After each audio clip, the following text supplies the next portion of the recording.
ဒီတစ်ပတ်မှာတော့ကျွန်တော်ကအဖေရဲ့ကဏ္ဍကိုအရေးဆုံးပြပြသွားမှာဖြစ်ပါတယ်အဖေရဲ့ကဏ္ဍကဘာလဲဆိုတော့များသောအားဖြင့်ပေါ့နော်လူတွေပြောကြတယ်မိသားစုတစ်ခုမှာဘယ်သူရဲ့တာဝန်ကပို့ပြီးတော့အရေးပါတယ်လဲလို့မေးကြရင်တော်တော်များများဖြေကြအဖေတွေကပို့ရေးပါတယ်လို့ဖြေကြတယ်ဘာလို့လဲဆိုတော့ကျွန်တော်မိသားစုတစ်ခုမှာကျွန်တော်ဒီဘက်ကျွန်တော်နိုင်ငံမှာတော့မှာပေါ့နော်ဟိုတော်တော်များများသောအိမ်အောင်စုကများသောအားဖြင့်အဖေတွေကပတ်စံရှာကြတာများပြီးတော့ဒီအမေတွေကအိမ်မှာပဲအရှင်မအဖြစ်နေကြတာများတယ်ပေါ့နော်ဟိုဒါပေမဲ့တချို့ဒီဘက်ခေတ်မှာတော့ဟိုနှစ်ယောက်လုံးလင်မယားနှစ်ယောက်လုံးလှုပ်ထွက်လှုပ်တာမျိုးတွေလည်းရှိကြတယ်ဘလို့ဖြစ်ဖြစ်ကျွန်တော်နိုင်ငံအရာပေါ့နော်ဒီအဖေတွေကလှုပ်ထွက်လှုပ်တာများတဲ့အတွက်ဟိုအဖေတွေကပို့ပြီးတော့အဖေရဲ့ခန္ဓာပို့ပြီးတော့အရေးကြီးတယ်လို့ပြောရင်ကျွန်တော်မငြင်းပါဘူးချိုကြီးတယောက် Friday night တွေကိုထူကျော်လာဖို့ဘော်ရာတစ်တွေလွတ်နေပြီထင်တယ်ရတယ်အစ်စေယူမီအက်မှာကို့အတန်လေးနဲ့ဟယ်လိုလိုက်ရုံပဲလ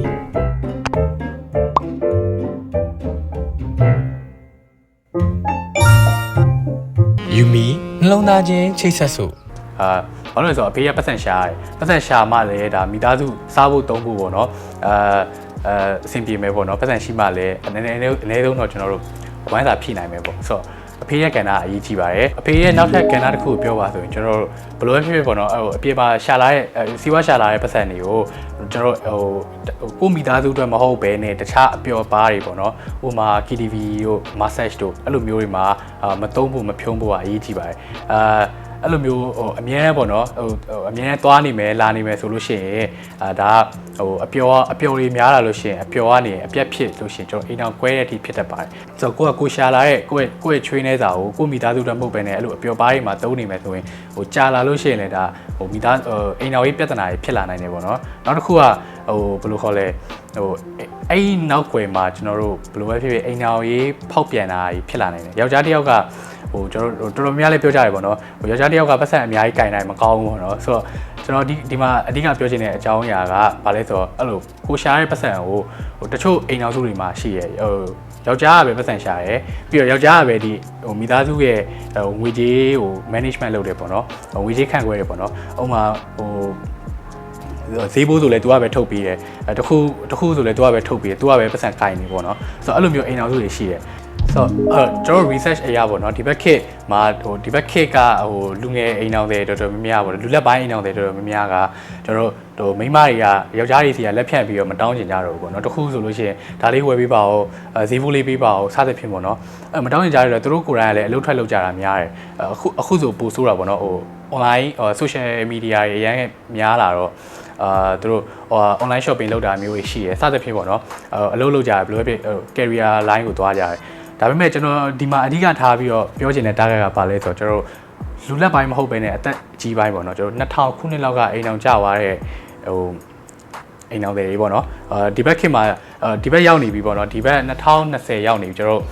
်အခုချိန်ထိတချို့မိန်းမလုပ်တဲ့သူတွေကယောက်ျားကိုဘယ်လိုခေါ်လဲတခုဆိုရင်လည်းပူဇာနေရတာမျိုးရှိရဲအဲ့လိုမျိုးတွေမဟုတ်ဘဲနဲ့ကျွန်တော်အဓိကပြောချင်တာကတော့ပေါ့နော်ကိုယ့်ရဲ့ယောက်ျားကလည်းယောက်ျားလုပ်တဲ့သူကလည်းကိုရှာလာတဲ့ဒီကိုယ့်ရဲ့ချွေးနေစာကိုအပျော်ပါးတွေမှာမသုံးမဲနဲ့ကိုယ့်ရဲ့မိန်းမကိုအပ်ဖို့ပေါ့နော်မိန်းမကလည်းအဲ့ချိန်မှာမိန်းမလုပ်တဲ့သူကလည်းငွေကြေးကိုဘယ်လိုစီမံခန့်ခွဲမလဲဆိုတာကိုအဲ့ဘိုင်းနဲ့ပတ်သက်ပြီးတော့လည်းကျွန်တော်အမေရဲ့ကဏ္ဍမှာကျွန်တော်ပြပြသွားမှာဖြစ်ပါတယ်အဖေအနေနဲ့ကိုရှာလာတဲ့ပတ်စံကိုအချင်းအဖြစ်သူ့ကိုမျက်နှာသာပေးရလဲရောက်တယ်ပေါ့နော်အရေးပေးရလဲရောက်တယ်ပေါ့ဘယ်လိုဖြစ်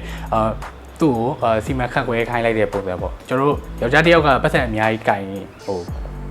်ပြတ်တက်တယ်ပေါ့နော်အဲ့လိုပြောကြပါတယ်ယောက်ျားလုပ်တဲ့သူကလည်းဒါမိန်းမလုပ်တဲ့သူကိုလည်းနေရာပေးပြီးတော့ငွေကြေးနဲ့ပတ်သက်ပြီးတော့စီမံခန့်ခွဲခိုင်းတင်တယ်ပေါ့နော်နောက်ထပ်အဖေရဲ့ကဏ္ဍတစ်ခုပြောပါဆိုရင်ကျွန်တော်တို့ခုနကျွန်တော်ပြောခဲ့တဲ့ဒီဘက်ခေတ်မှာပေါ့နော်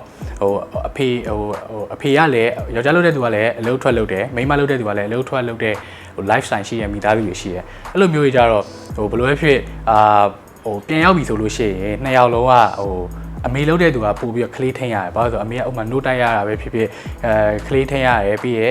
ညစာစားဖို့ချက်ရပြေးသွားသေးရပေါ့နော်ယောက်ျားလုပ်တဲ့သူကြတော့တချို့ကြီးကြတော့လေဘယ်လိုပြောရမလဲအလုပ်ကပြန်လာတယ်သူတို့အလုပ်ရမ်းများပြီးတော့သူတို့အလုပ်မှမပြီးခဲ့တဲ့အလုပ်တွေလုပ်တာမျိုးရှိရဲတချို့ကြတော့လေ